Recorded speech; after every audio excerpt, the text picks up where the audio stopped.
Hey, John. I'm good.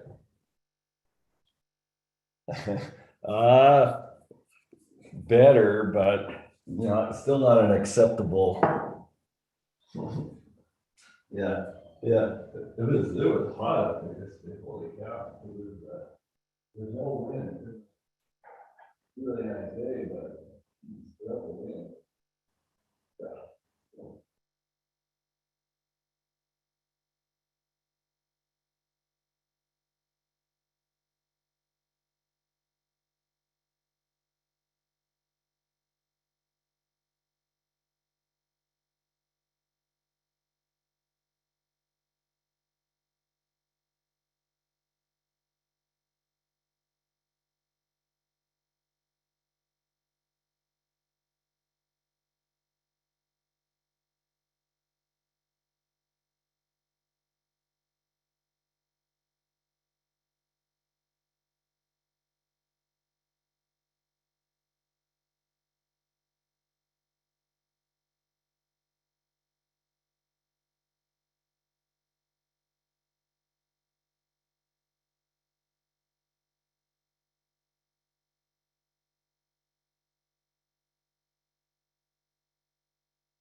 Now you ask if they can hear you.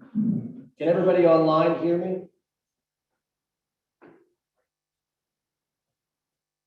Yes, thank you. Okay. Welcome. You guys missed so many glorious updates. Do we have any first timers here? Anybody that has not been to an investor meeting before? Okay. Blood in the water. Good morning. If you don't mind, if you guys, we'll kind of move around. If you guys don't mind just telling us who you are, what brings you to the Alliance this morning. Good morning. I'm Andrea Slattery. I'm with Sun Construction. I like to buy coffee and sometimes I want to. So thank you for having me. This is Chris and Sam, who we'll talk in a minute, who run our Durham office. Near Scott. So if anybody wants to schedule a 4:35 o'clock meeting, give me a walk back. Perfect. And I'm remiss, none is our coffee sponsor this morning. So please, yay, thank you so much. Hey, I'm Chris. I've been here before. We sponsored a year or so ago, but I might as well introduce myself. Happy to be here. Nunn's been in the Southwest, down in this area for almost 10 years now. Right now, we're building a building at Fort Lewis College, our new health science center, and we're out in Pagosa Springs, building a courthouse out there. We love living in this community, being a part of the community, building awesome spaces for this community. And one of our main reasons for sponsoring this morning is we have the director of our Southwest office, Sam, right here. This is his first meeting, so let's Sam introduce himself as well. Hey, good morning, I'm Sam Cryer. Probably a little more talkative at the 5 o'clock straw meeting happens, but I'm getting going. Very happy to be in Durango and part of this community. And Nunn Construction is proud to be here, proud to build here, and we're collaborators, and our doors are always open. To partner with anybody and talk about projects around town and get them done and doing them right, and building great sustainable space for this community. So hope everybody enjoys the coffee. I am on country, so nice to meet everybody. Awesome. Really great to have you guys. Do we want to move these investor meetings to maybe 4 or 5 o'clock in Scotland? We want pint glasses. Yeah, and then we can have a beer sponsor instead of a coffee sponsor. Is that a motion? Motion on the table. Okay, who else? I saw a couple more hands. Sure. Welcome. I'm Justin Cotter. I'm with Kaiser Levitt Group. We're insurance out of Bodo Park. At least I'm out of the Bodo Park office. We're also in Farmington, New Mexico.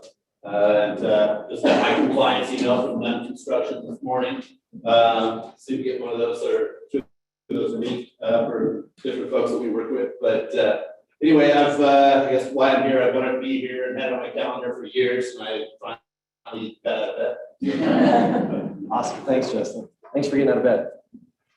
Hello, I'm Chris Lopez with the Colorado Housing and Finance Authority, and so I'm community relationship manager here, raised in Durango, serving 9 counties and 2 tribes. And we are really chumming your waters today because we have our executive team here. So I'll introduce Jerry Lynn Francis, our Director of Community Marketing. Introduce our other. Thanks, Chris. Hi, Jerry Lynn Francis, Community Relations Director for Colorado Housing and Finance Authority. It's a pleasure to be here.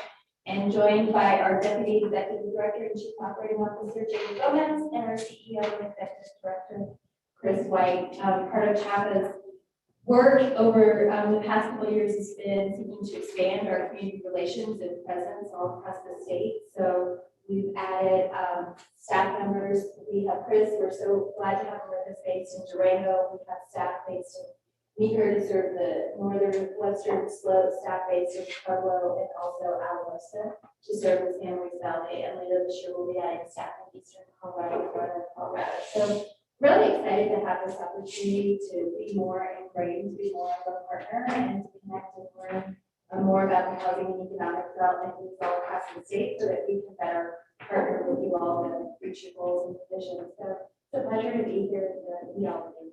Super. Thank you so much. As you guys know, affordable, attainable workforce housing is one of our strategic initiatives. So we'll hear more from CHAFA this morning. Anyone else? First time here. I saw one more. I'm going to sneak in because I'm also with CHAPA. And I'm the manager of the housing credit program. So it's a resource that's used to finance and construct. I'm happy to be here as well. Super. Thank you. Okay. Anyone first? Morning, everybody. My name is Percy Stevens. I'm Sales Marketing Director for Visit Durango. We're working also on some sustainable programs. And the big announcement is this afternoon from 4 till 7. We have a nice celebration for everybody to celebrate summer and to thank our stakeholders. So we're just across the street, 4 to 7. We have some pints there and some appetizers. So hope to see you there this afternoon. It sounds so much better when he says pints, doesn't it? That sounds more enticing. Okay, anyone else? First time. Super. Thank you so much for coming. I'll send around a sign-up sheet. Please find your name on it. If there's any updates to your contact information, make those updates. If you are a first timer, you can go to the last page, add your information, we'll get you on our distribution list so you can stay in it. With that, I'll turn it over to Mike, our Executive Director. Morning, everybody. Kind of feeling like we really need to take a good hard look at meeting location and time. Now that I think Visit Durango's one up us today. I'll go straight into, we have a very packed agenda, so I'll be very brief. I'll go straight into housing data. The data you're looking at is June compared to July, and we're looking at Durango single-family homes and La Plata County single-family homes. And the percentage on the right is year over year, same time last year, so month-to-month comparison. The statistics are pretty similar from July to June, with the exception of number of units sold. You can see that we're starting to see some softness in number of units sold, and that's as a result of inventory or lack thereof. We do have an increase in price, continued increase in price. La Plata County is showing north of $750,000 in average price for July. And one other statistic I'd like to point out is in July, the inventory is down 70%. And these numbers have kind of been sticking around for a while. On a more positive note, Friday, we heard word that we were the recipient of the READY grant. That's the Rural Economic Development Initiative grant for $52,000. There'll be some matching funds from some of our public partners. We're really excited about this. The objective will be to create a workforce housing investment plan for the greater La Plata area, and we'll work really closely with the RHA. With us today is Jen Lopez from Project Moxie. Jen, give me just one quick second. And I'm really excited about starting that project. Jen has a consulting team that she's already queued up, and we'll start those meetings literally within the next couple of weeks and in earnest as soon as we're contracted. So we're starting to put together a stakeholder group, which we've already loosely formed, but we'll form that in a more structured way. And then we're going to seek deliverables to get to our public partners as quick as possible to help them with the idea of where to put the ARPA funds that they'll earmark for workforce housing. With us today is also the Chapel folks, which you guys got to be introduced to today. They're here doing a tour of the region to better understand how to support Southwest Colorado, and I really appreciate you guys taking the time and being in our backyard.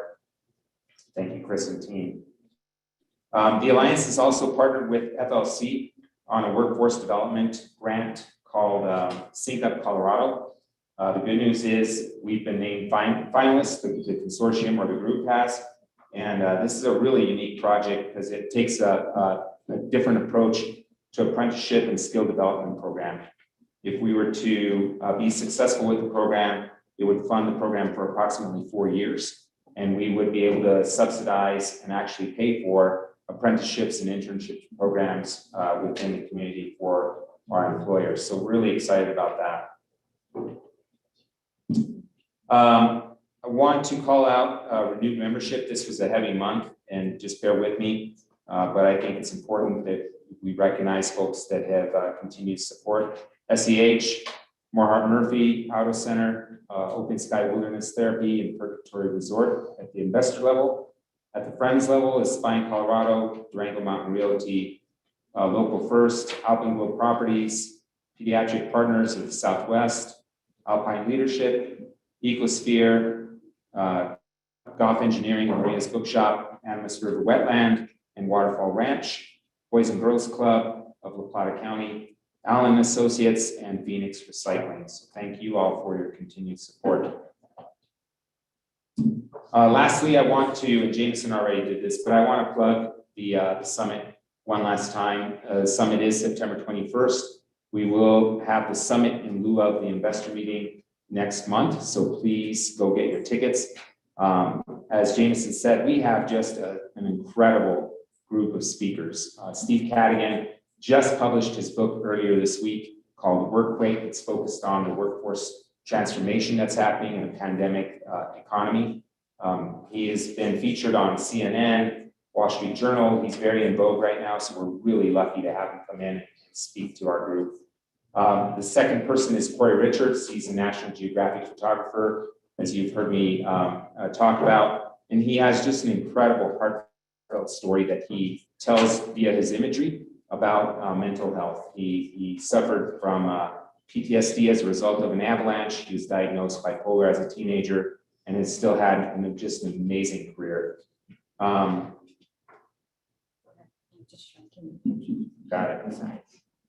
it. We have Carrie Siggins, who will lead a panel of incredible leaders talking about leadership through the pandemic. So I'm really excited to have Carrie working with Amy Berry from the Tribe, Jessica Matlock from LPEA, and Meredith Maple from Coca-Cola. So the breakout sessions, I'll go through these really quick. Cybersecurity, exit strategy, capital stack, leveraging culture for recruitment and retention, health benefit options, diversity, storytelling, and I think there's one or two more. So please do get on your calendar, mark September 21st, and get your tickets at yeslpc.com. With that, Jameson, I'm going to turn it back over to you so we can get the meeting going. Perfect. I'm going to take a loop and turn it over to Jen Lopez. Okay. Good morning. Good morning. Morning. Good morning. No. More coffee. It's great to be with you all. My name is Jen Lopez. A little bit about, I got the camera, so people online. Sorry, I'm a wanderer. A little bit about myself. I moved here in 1991 to go to Fort Lewis, go Skyhawks. And then I left and got a degree, came back, but my passion for affordable housing started when I was 22 years old. Living here, I graduated, I thought, I was babysitting in Crestview, and I was talking to the family, they had just bought their house, and I said, oh, you know, and they said, yeah, we got it for $180,000, and I went, what? And I thought, I'm never gonna be able to live in this community, and I've never looked back. So I came back in 2006 to start the Regional Housing Alliance and the Plata Homes Fund, and then the last several years I've been doing affordable housing consulting work in 3 states. It's always a pleasure. Thank you so much, Mike, for your leadership on this project to work in my own community. And we just want to give you a quick snapshot of what we're up to. We are partnering on this project with Capelli Consulting. Jonathan Capelli's in Denver with his partner, Mary Cuddington. They have a wonderful background and they came from the Urban Land Conservancy. So they have great knowledge in real estate development, pipeline, land trust, things like that, which I suspect a lot of our strategy moving forward is going to be focused on land. How to get it, how to hold it, etc. A little bit about every community has a community housing continuum. You can't teach it. Oh, I should have been a teacher. Maybe I am a teacher at heart, but this is the continuum when we talk about workforce, attainable, middle income, all of those terms, similar, slightly mean different things. You're looking at purple and over, right? So 80 to 120, probably during those 80 to 150. Area median income. Area median income is the national indicator that the federal government uses for all of its funding programs to decide who needs help and who can access resources. So the farther you move as a community to the right, the more unaffordable your community is. And when you see those statistics that you showed this morning, it's pretty jaw-dropping, right? I mean, this is the worst I think we've ever had it in this community. So what are we going to do? Kicking off, and I was very adamant, we were adamant, Mike, to say this is an investment strategy. This is not a strategic plan. We wanted to invoke action, right? Chris White, if not now, when? We have to move now. This is an incredible moment in time for a number of reasons. I'll give an example in my world. Maybe the Division of Housing, our state housing agency last year would have funded 30 or 40 million in housing development. And that could be on the low side, Catherine, but we're looking at 550 million in the next 12 to 18 months. So that's the scale of funding from just one agency that we're playing with. So let's figure out how to do a 3-year county-wide, right? This is not Durango, this will be Bayfield, Ignacio, county at large. Here I'm calling it a middle income strategy, but again, folks who can't traditionally access the resources and are in that gap. The strategy is considering this unique moment that we've never seen before. Yes, there's high housing costs and record low interest rates, right? Significant construction costs, limited land, limited resources, an incredible amount of money coming. So it's a real dichotomy, but we can handle it. We're going to leverage capacities. We're going to identify new resources, and we're going to look to build more of both. And we're going to be very specific. This is not going to be a pie in the sky, It's going to be, we need 50 units in this location over the next 3 years. It's going to target this. We're going to work with the Homes Fund, and we're going to work with this organization, Mercy Housing, et cetera. The strategy will result in greater community coordination, and it will identify priorities. The other thing we know in this moment in time, communities are overwhelmed by both need and where do you begin. We say pick 3 things and go. Don't overthink it, get really, really hyper-focused. A little bit about the timeline. So I know, Mike, you would like this delivered at Christmas, but I think it's going to be spring. We'll see, you never know. But we're launching this month, and we're going to be moving as fast as we can. There's going to be a significant amount of community engagement on this process, because if we don't have your minds, your hearts, and your buy-in to this process, we're never going to break through. We've never been here before. We're not exactly sure how to do it. I'm being completely honest, but I'm very confident that we have enough smarts in this room. We're going to figure it out. So there'll be, and I'm also a big fan of stealing really great ideas. I am shameless. I will take ideas from anywhere. I don't really care if it works. We're going to bring it to the community and make it happen. So we will be in front of you again. I'm sure, right, Mike, we'll be in front of this group. We'll be working with the advisory committee, and there'll be a finalized document that's very clear for the community to understand our roadmap moving forward. All right. Was that 5 minutes? Awesome. If I just, you need to put tape here, so I thank you all. Nice to meet you all. I hope to get to know you all better. Good morning. Thank you so much. As Jen mentioned, we're really trying to look at this workforce housing issue more from a county perspective. So thank you so much. We'll turn it over to Chris White from Chaffin. And actually, it's going to be Chris. So. No relation, by the way. No relation. No relation. Get 2 for 1 this morning. The Lopez family. So again, thank you, and thanks to the Chaffin executive team for being here. So Chris White, again, we really appreciate them coming to Durango. We've been touring Cortez yesterday, Durango today. So again, I'll introduce myself, Chris Lopez. So I'm a community relationship manager, a brand new position within Chaffin, here based in Durango, and I cover the 9 counties in Southwest Colorado, as well as the 2 Native American tribes, the Southern Indian Tribe and the Mountain Indian Tribe. So I'm just going to do a quick overview on Chaffin. So who are we? So a little bit about Chaffin. So we were established in 1973 by the Colorado General Assembly. Even unbeknownst to me before I took the job, we are not a state agency, and so we do not receive direct appropriations from the state, which is a news to a lot of folks, as they do think of us as a state agency. And so in 1982, we've also expanded into economic development and small business lending, so not just housing. And over the years, since 1973, since we were created, we've invested approximately $25 billion in the state of Colorado, which is a pretty big number. Our mission is we strengthen Colorado by investing in affordable housing and community development. And our vision is that everyone in Colorado will have the opportunity for housing stability and economic prosperity. So our board is appointed. We have 11 board members appointed by the governor, and then we have a couple seats from state agencies as well. And so the board drives our values. We're a value-driven, mission-driven organization.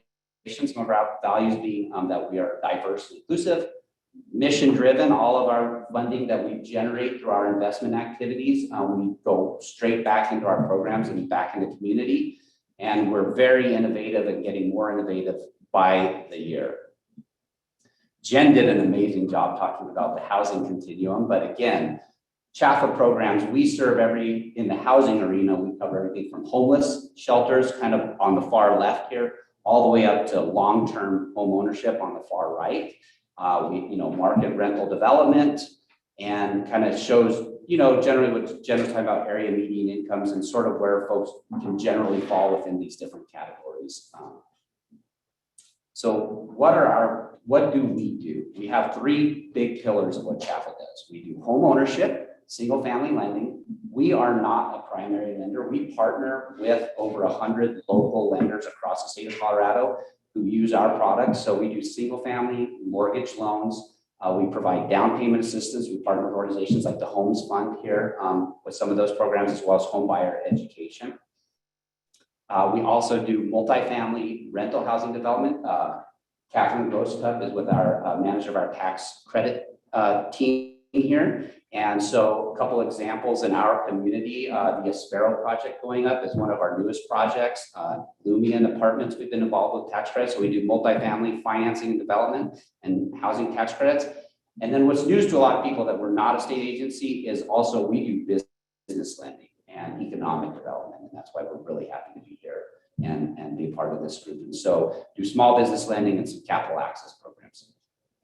Some of our work since 1973, again, $21.5 billion invested in home finance production, $2.7 billion in multifamily loan production, 970 developments, over 71,500 affordable rental housing units, and $1.4 billion invested in business lending, serving 7,200 businesses.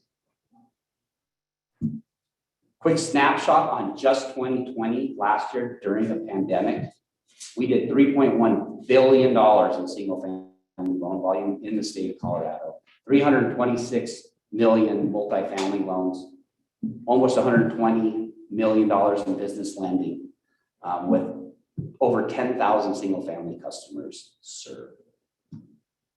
So again, just want to thank you for being here, and I can leave some business cards. I'm available, Chris Lopez. I'm here in the community. We're here to be a partner here, find opportunities, and see how we can work with you all. And we're looking forward to the summit too.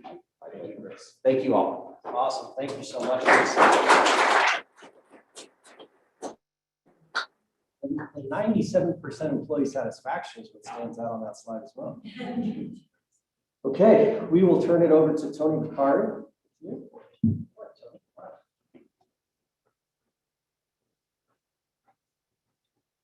You clicking through my slides, Emily? Or am I? You could just advance. Hi, good morning. I'm Tony Vicari. I'm the aviation director at the Durango-La County Airport. Just here to do a quick update on airport activity. I've been here, I think it's the third time in the last 16 months or so, from lows to recovery, sort of tentative recovery to what you'll hear today is the message is the highs of recovery today. So jumping into this, you can see just a bar chart looking at our percentage of 19 in planes traffic here so far in 2021. Obviously, you can see the incremental recovery that we've seen, reaching essentially full pre-pandemic figures in May, with both June and July outsizing 2019 levels. When you look at the 3 years in kind of a line chart type perspective, you can see that staggering uptick that we've seen over the last handful of months in terms of total in-plane traffic. In July here, we broke the record that we set 1 month prior in June for all-time traffic levels here at the airport. In July, we had 51,000 total passengers fly through DRO. That's amazing, 21% ahead of the record that was set in June and 26% ahead of July of 19, which was the previous record pre-pandemic. So obviously we've recovered in earnest at this point. I've talked about this before, but this chart here shows our proportionate recovery in the blue line offset against the US average and the orange line. And so I show this just to see the differential between our market and the nationwide average. To date, the overall US recovery in terms of plane traffic sits about 75 to 80% of pre-pandemic figures, whereas we're currently floating north of 120%. So you can see the differential in our market between the overall US average. This is just kind of getting into that in a more graphical type of perspective. So this is TSA data by state. So you can see the graphical picture there with green being growth over pre-pandemic figures, the yellow being states that are down between basically 1% and 25%, and the red being states that are continuing to struggle deeply. So you can see just geographically that the challenges remain in the Northeast and coastal markets, places that traditionally have served a significant amount of business and international traffic. Whereas the places in green tend to be heavy leisure markets. The areas of singular most growth in terms of recovery here have been actually in the upper Mountain West. So the states of Montana and Wyoming are by far the leaders nationwide in terms of pre-pandemic uptick. You have numerous airports in those states, surrounding national parks in particular, that are seeing 150+% of pre-pandemic traffic currently. Here in Durango, I've seen just in the last 4 months or so, we've made several announcements on the airline front. The first announcement we had, which in hindsight was a small announcement, was just the resumption of seasonal service by American into the Los Angeles market. That was moved from weekend service pre-pandemic to daily service this summer.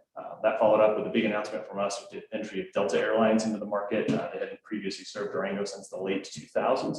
And then subsequently, the last major announcement was Frontier re-entering the market for the first time since 2015 with service 4 times a week to Denver and twice a week to Vegas on that front. So just looking at recovery in a little more detail here. So our total seat capacity, similar to the overall uptick in demand, is currently about 110% of pre-pandemic levels in both June and July. So we're seeing the supply side match what we have in terms of demand here. American Airlines met and is now exceeding their pre-pandemic traffic levels the last 4 months running, with United Airlines trailing slightly behind that, but achieving 95% recovery as of July. So both of our incumbent carriers are either at or very close to pre-pandemic traffic levels. And that doesn't speak to the new entrants as well with Frontier and Delta coming in. You can just look at the pie chart on the right there, which is just market share. You can see American continues to be the market share leader by a small portion over United, with Frontier and Delta filling the remainder there. A couple of just minor activity notes, looking a little wider scope here at the airport. I just kind of see the chart here is just month to month, year over year with pre-pandemic figures. The airline and plane traffic is our baseline. That's that top row there that you see. And then from there down, you can see some differential statistics. So the first one's parking revenue. Tends to be indicative of local utilization of the airport. On that front, that has throughout the pandemic deeply lagged overall recovery, as we've seen a harder pivot to visitation traffic as opposed to local utilization. However, that is now fully recovered to the point where we're seeing year-over-year increases in July. We set a July record for parking revenue. So local utilization has caught up to pre-pandemic levels, but does still lag the overall growth, which is indicative, as I mentioned, of the strong visitation demand. Rental car revenue on the flip side is hitting historic levels. Effectively, the last 2 months, we had numbers of rental car gross revenue in the rental car industry that exceeded $1 million in each month, which is about 25% ahead of any month we've had in the history of the airport. That's with actual contract days down 25% and average daily fare up 118%. So if you tried to rent a car anywhere in the country in the last 6 months, you felt the pain on that. That's not unique to our market. It's just a supply and demand equation with huge fire sales during the pandemic on the supply side. Fuel flowage is fully recovered. Air freight volume remains our least impacted segment, up 9 of the last 13 months. On that front was our only statistic that was up in 2020 as a whole, and concession revenue chases pretty close to in-plane traffic. Just touching real quick on passenger demographics, you can kind of sum it up on the bullet points there. So we're seeing proportionately strong leisure and friends and family traffic as opposed to proportionately weak business traffic. There's a lot of bars going on here, but basically, if you dive into the details there, you can see that our business traffic is about half the proportionate levels it was pre-pandemic. We saw about 40% of our overall traffic load in 2019 was business traffic, and now that surveys out at about 20% effectively. So huge depression still there, but currently that's being made up and then some on the leisure and friends and family traffic demand side. And then looking at geographic orientation, as I mentioned earlier, local traffic was deeply suppressed through the majority of the pandemic. Just within the last 3 months, that's finally kind of caught up to proportionate levels of what we were seeing pre-pandemic. So local residents are again flying similar to what they were before the onset of the pandemic, whereas visitation was our outright winner through the pandemic and does still remain well above pre-pandemic levels on that front. Just a couple of pieces on recovery forecasting. The month-to-month numbers on the left there, we have actuals through July, and you can just see kind of our internal budget forecasts for the remaining months of 2021. We're currently forecasting above pre-pandemic numbers for August and at pre-pandemic levels for September. These are probably a little conservative, but you can see a little bit of a hedge down for the fourth quarter, just looking at the potential for some pandemic impacts possibly weighing in traffic as we get out of peak visitation season. So just kind of hedging against that. And then looking at the overall forecast on the US side, that chart on the right just kind of pictorially shows the unknowns in terms of overall recovery we're likely to see moving forward, with best case projections showing full US domestic travel recovery by end of FY22, and some other forecasts pushing that out to 2024 beyond, with some permanent impacts most sort of notably the downturn in business traffic that may or may not recover to full pre-pandemic levels for quite some time. Just quick update, last few slides here. So financially, for those that aren't familiar, the airport's an enterprise fund in the city of Durango, meaning we're entirely self-sufficient at the airport. All of our operating expenses are covered by revenues generated through user fees and rents and other fee structures established of the tenants and users of the airport. Our balance sheet as of end of June remains very strong. We're coming up with about $6 million of cash on hand, which is over a year and a half of operating expenses, as well as another about $4.5 million in restricted use funds that are aligned for capital projects on that end. And then you see there, we're also the recipient of funds through 3 different federal COVID relief bills, both CARES, CRISA, and ARPA.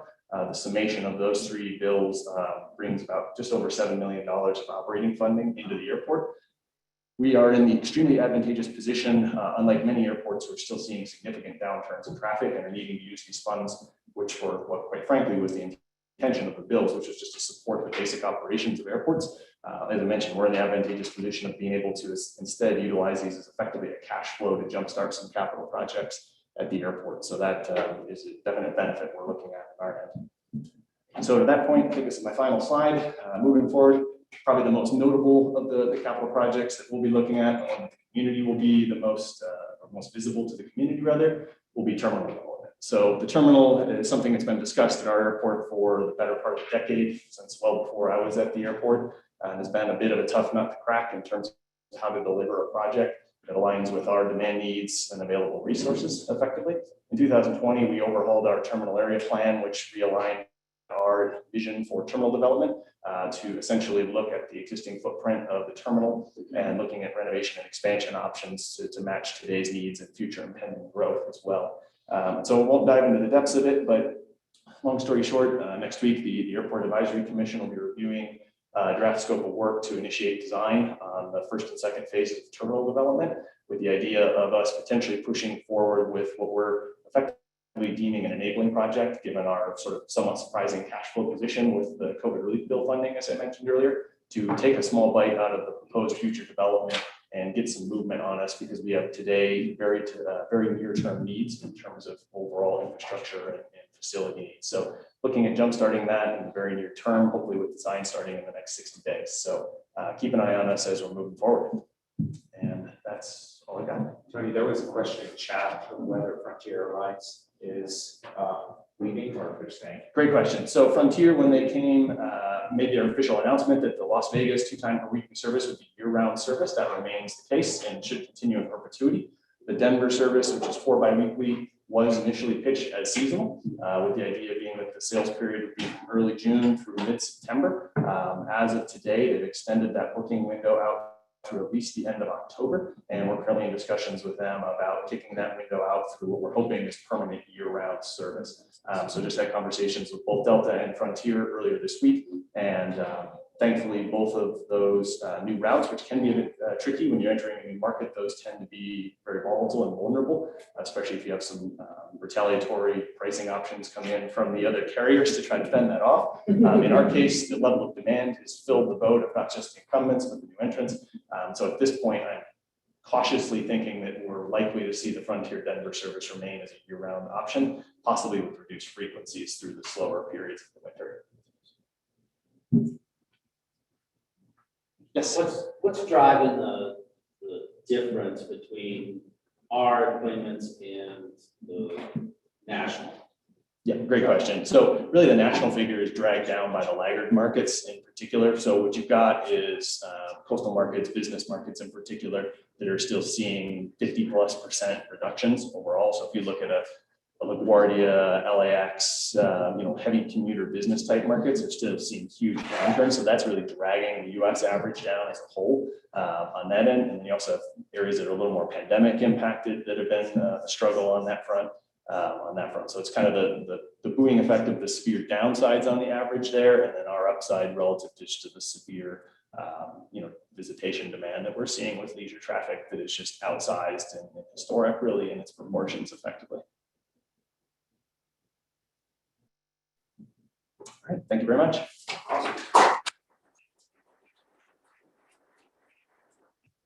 So much, Tony. I have a 2001 F-350 farm truck that I think I'd like to add to the rental car fleet. Hay production down. $200 Ignore the check engine light. Okay, we'll move to Animas Surgical Hospital. So we're the CEO, Joe Fine. Morning. Thanks for the invitation, Mike and Emily, to join all of you today. Many familiar faces, many folks that I've seen over the last year on Zoom, and some new faces as well. So for those of you that don't know me, our family's lived in Durango for the last 15 years. My career's been in, thanks, Emily. My career's been in healthcare in some form or fashion since I graduated from college a few years ago. My goal today is to give you a bit of an update on our hospital, maybe share some things that you may not know about Animas, even though we've been in the community now going on almost 17 years, and also give you an update on some of the growth and development that we're launching this summer. Spacebar should do it. Right.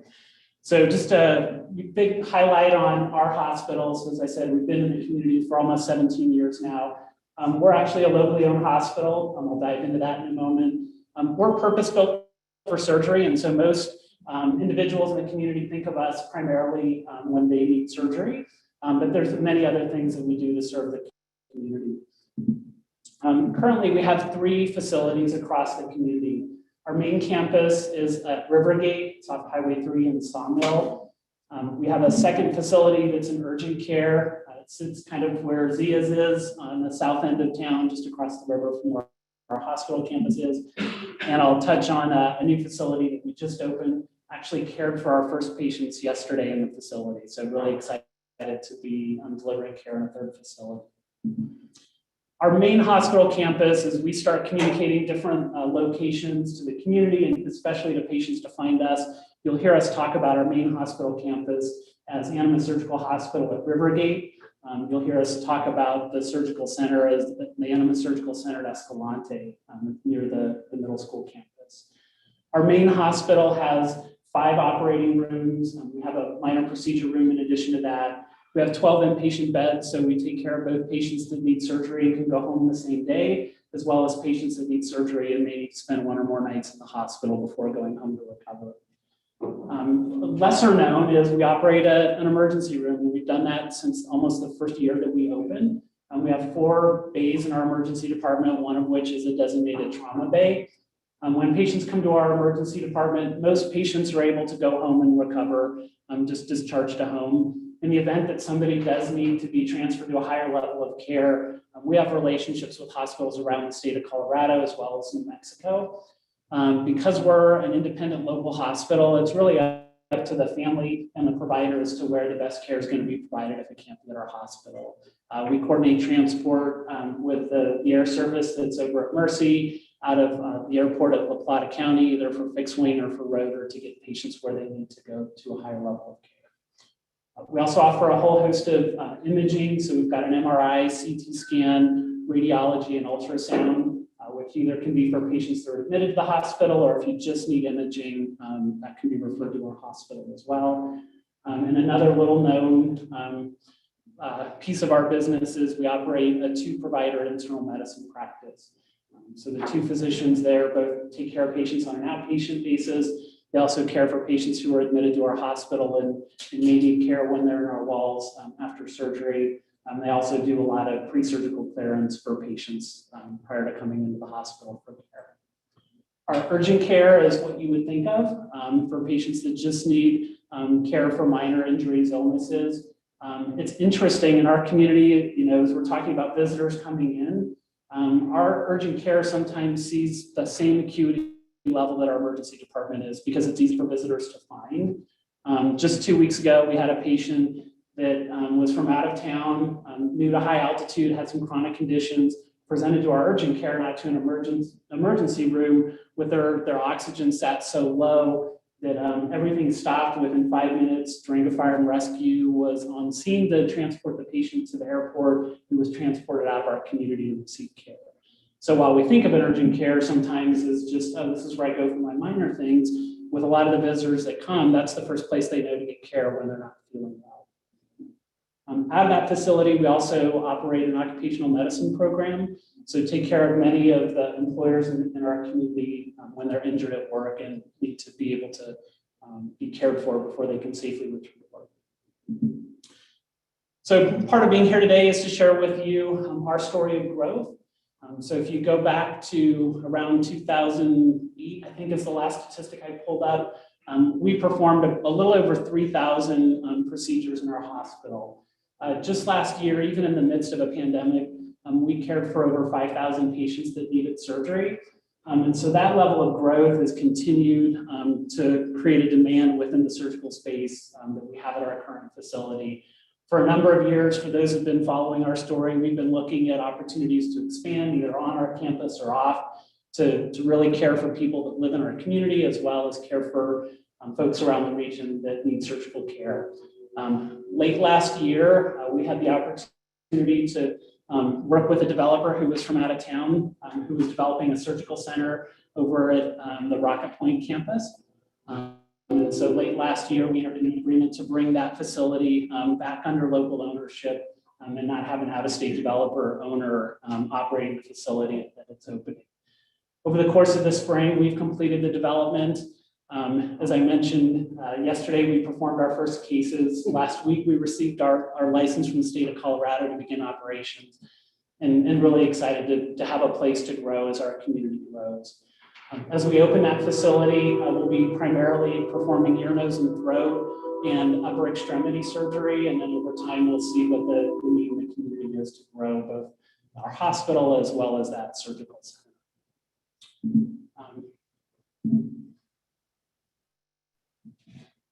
And then lastly, just want to reflect on our role in the community, both as a hospital, but also as a part of the economy and part of what it means to be a local hospital. So we currently have 175 employees. We're talking about housing, we're talking about demands on the workforce. If we were fully employed at the moment, we'd probably have closer to 200 employees. It's a challenge to find people to move to the community with housing costs and other things. So our healthcare impact around housing, as we talk more about that as a community, is felt locally within the healthcare systems that exist. We're a locally owned hospital. We have a corporate partner that's back in Nashville, but today we have 22 physicians that care for you and your families. They're also owners in the hospital. So as we're making decisions about how we grow, how we serve the community, we're working in partnership with people that are our friends and family and neighbors and care providers to make those decisions. Our medical staff is largely independent. So most of the physicians that are on our medical staff are not employees of ours. They're local business owners themselves. They run their own practice, and they have the privilege of caring for their patients in a way that makes sense for them and their business, not based on what we're asking them to do as a hospital. They're also a vibrant part of the small business community. Physicians who own their own practice, physical therapists who own their own practice, other healthcare providers are local businesses. They're taxpayers, they're employing others, they're purchasing services from other local businesses to support themselves, whether it's for their legal services, marketing, et cetera. And so part of our goal as a locally owned hospital is to support that vibrant community of other local healthcare businesses. You can see some statistics around patient visits. The statistic I like to think of is the number of people who live here that we cared for, not just the number of times they visited our hospital. So in 2020, we cared for over 7,000 people that live in La Plata County. That's 1 in 8 residents that came through our walls for some type of care in the last year. You can see that, we look at patients and we want to have a place not only where people get great surgical care, but they're cared for as a person when they come into our walls. And so one of the measurements that we watch very closely is how likely somebody is to recommend our hospital to a friend or family member. That's one of the biggest things that somebody can tell us about their experiences, that they'd be willing to recommend us to somebody else. And you can see from an external survey that all hospitals do, not just ours, well over 90% of patients would recommend our hospital to a friend or a family member. And then we've been recently recognized as one of the top 22 hospitals for patient experience in the country.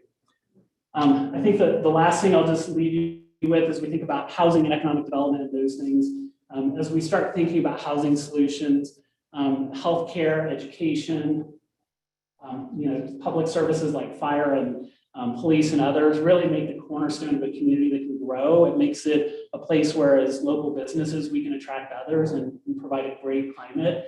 And it's really important as we start looking at housing solutions that we think about it as sectors of our economy and not just one employer or one piece of the puzzle at a time. And looking forward to serving all of you in a healthcare sense, but also working with you on our economy and how we grow and develop. So thanks for your time today. Thank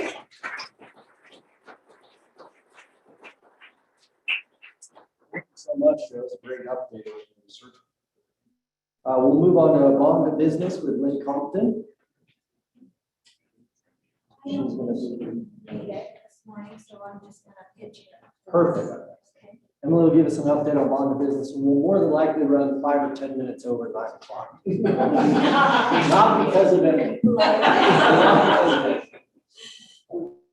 Good morning. I can't be more excited to share with you that the process for the 9R bond is moving forward at a rapid pace. I know that the architects have now submitted their RFPs, and those are in line now to be awarded here very shortly. We do have 5 architects that submitted their RFQs and cleared that hurdle and have now put in for the proposals. I'm not sure if those proposals have already been awarded. However, every single architect partnered with local entities to perform this work. So we are very excited about that, both engineering and local architects. Secondly, we have the general contractors who have submitted their RFQs. We have 3 local companies that have cleared that hurdle. It is Nunn, FCI, and Janes Construction. We're really excited about that. And that project is moving forward. Just to be clear, I'm not speaking on behalf of Jacobs. I'm just sharing the news, okay? Just want to be sure I don't get any trouble there. So now I'm going to swing into next Wednesday. We have our meet and greet scheduled to where our general contractors will be at the event to start networking with all subs and any contract related company. I had a company call the other day about, I install technology. Should I be there? Absolutely. There's going to be technology put in all of the facilities across 9R, not to mention the 3 new constructed buildings. So anyone you know that might be a good fit or might relate to this, please share out the information. August 18th from 5 to 7, it will be at the La Plata County Fairgrounds in the patio area outside. And we will have all our partners there that will provide the capital funding. Mary Shepard will be there to talk about the trainings. We have 2 trainings coming up, actually next week? No, tomorrow. Sorry, tomorrow. God, I can't believe how fast time is going right now. Tomorrow, there are 2 trainings. One is going to be how to get in front of a general contractor and how you should be prepared for next week. The second one is how to write a good proposal. And so we are marketing that pretty heavily so that our subs and even the smallest subs can get access to this. We need your help in getting this information out, and you can find it on our website, Bond of Business. If your neighbor or your friend or your neighbor's friend is construction related, please get them this information and help us to make this a really robust program.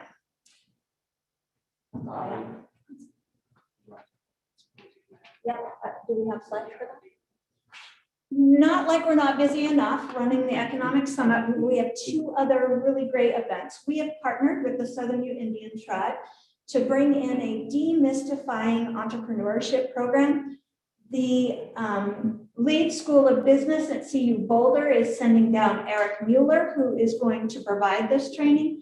It will be a certificate at the end of this training, but he is going to do a deep dive into entrepreneurship and what all you should factor in and marketing yourself and finance sides. And oh my gosh, this is an amazing training. So this event, I will be sharing out this information. So please send this on. Anyone who thinks they might want to dip their toe in the water to be an entrepreneur, this would be a great training for them. Secondly, the Southern Indian Tribe is also partnered with us to do the Southwest Colorado Tribal Hemp Symposium. This symposium is going to be the 4th and 5th of October. We have some great speakers coming in. Wild Bill Billings is actually working with another tribe in Arkansas to show them how to become completely sustainable by growing hemp. They not only can put it into concrete to make that more solidified, it is mold resistant and pest resistant when you put it in there, but the protein factor in hemp also is coming into play in food products. So we're super excited. This is going to be from farm to fork event, and that also is on our events page, and you can find out all the information on there, or you can always email me at emily@yeslpc.com. It wasn't my fault. Not her fault, yeah. As you can see, super busy. That's gonna end up being 3 events essentially in a 1 month period of time. So really busy. We'll move on to Sharon Cray out of Ignacio for an update. I think she's virtual with us today. Sharon, you there? I am here. Good morning from Ignacio. We are still looking at options for our Rock Creek development property. That's still ongoing, and I know that our interim town manager, Mark Garcia, is working with the RHA to look at options for that.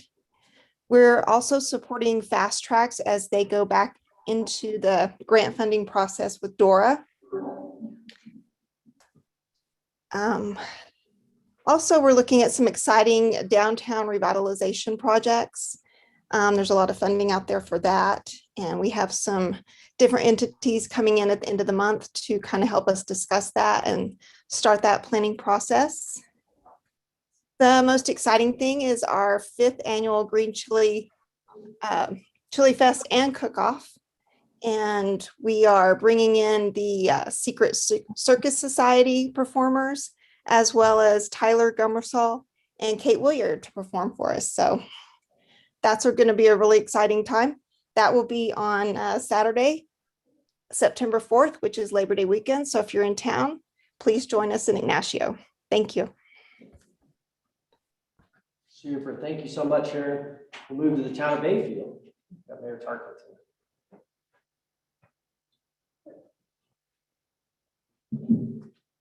Hi, I don't have much to report on, but just kind of briefly, our sales tax is still trending upward nicely. We're at 115% up from last year. Our site plan review proposal will go to the board for a yay or nay discussion next week at our board meeting on our housing project.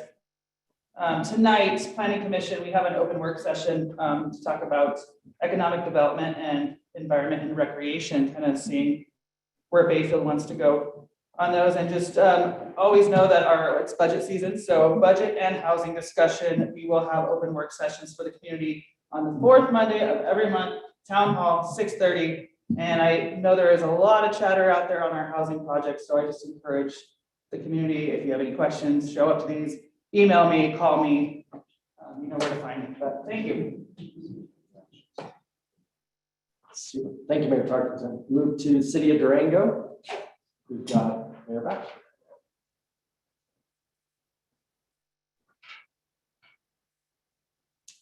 You may have noticed that both Tony Vicari and I have been wearing masks. We have a new internal policy for the city starting today, where in public spaces, we're encouraging people to wear masks, particularly if they can't socially distance, and staff will be wearing masks unless they're in a small room with everyone vaccinated and they make that choice. So I just wanted to let you know that that's where we are as far as the city is concerned.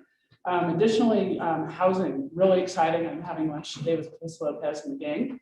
And the city council will be having 2 workshop sessions focused specifically on housing, on what does it take to create that tipping point between when housing's attainable by our middle income workforce group or not, and how much does it take to do that, and what kind of programs are necessary. So we'll be having 2 days, one in early September and the other one September 27th, when we'll be talking about it.